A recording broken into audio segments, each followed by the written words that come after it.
Hi friends, welcome to my YouTube channel Odisha అత్త తెలంగాణ కోడలు. ఇవైతే ఏంటో మీకు తెలుసా? మీకు తెలిసి ఉంటే కామెంట్ చేయండి. ఇవి కూరగాయలలో కూడా ఒక కూరగాయనే. వీటిని అయితే దిల్పసంద్ అని అయితే అంటారు మా వాళ్ళు. నేను కూడా ఫస్ట్ టైం చూడడం. మా అత్తమ్మ వాళ్ళైతే ఈ కూర అయితే చేస్తున్నారు. ముందుగా అయితే వీటిని అయితే శుభ్రంగా కడిగి కట్ చేసుకున్నాము.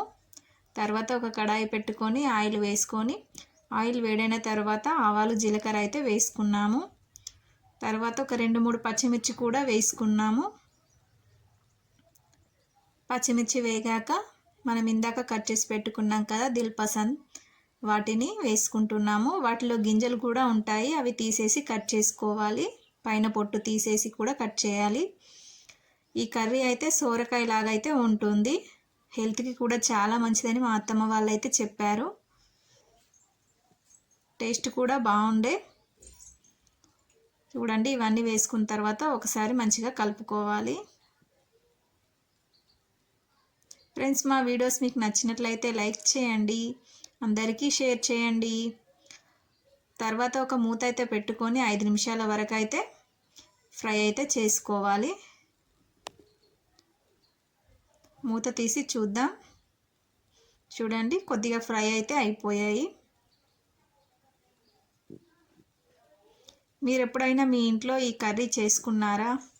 చేసుకొని ఉంటే కామెంట్ చేయండి, లేదంటే మీరు కూడా ఒకసారి ట్రై చేసి చూడండి. తర్వాత ఒక స్పూన్ అయితే పసుపు వేసుకోవాలి. ఇంట్లో వాటర్ వేయాల్సిన అవసరం లేదు. మన సోరకాయ కూర చేసుకుంటే ఎలా అయితే వాటర్ వస్తుందో దీంట్లో నుంచి కూడా వస్తుంది.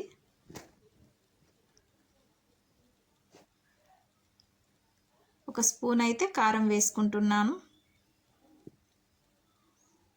ఒకసారి కలుపుకోవాలి.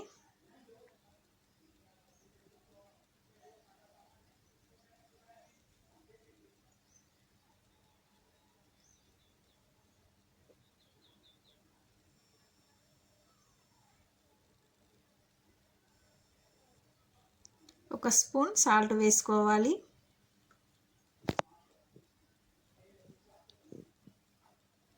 ఇవన్నీ వేసుకొని మంచిగా కలుపుకోవాలి. మేమైతే వీటిని దిల్పసంద్ అని అంటాము, మీరేమంటారో కామెంట్ చేయండి. మళ్ళీ మూత పెట్టుకొని ఒక 5 నిమిషాల వరకు అయితే ఉడికించుకోవాలి. తర్వాత ఒక 2 టమాటాలను చిన్న ముక్కలుగా కట్ చేసి వేసుకోవాలి.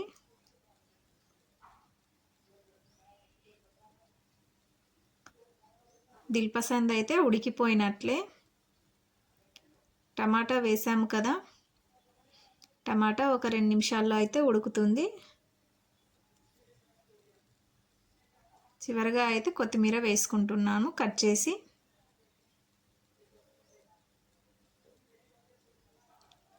చూడండి, దిల్పసంద్ కర్రీ అయితే రెడీ అయ్యింది. చాలా బాగుంటుంది చపాతీలోకి, పూరీలోకి.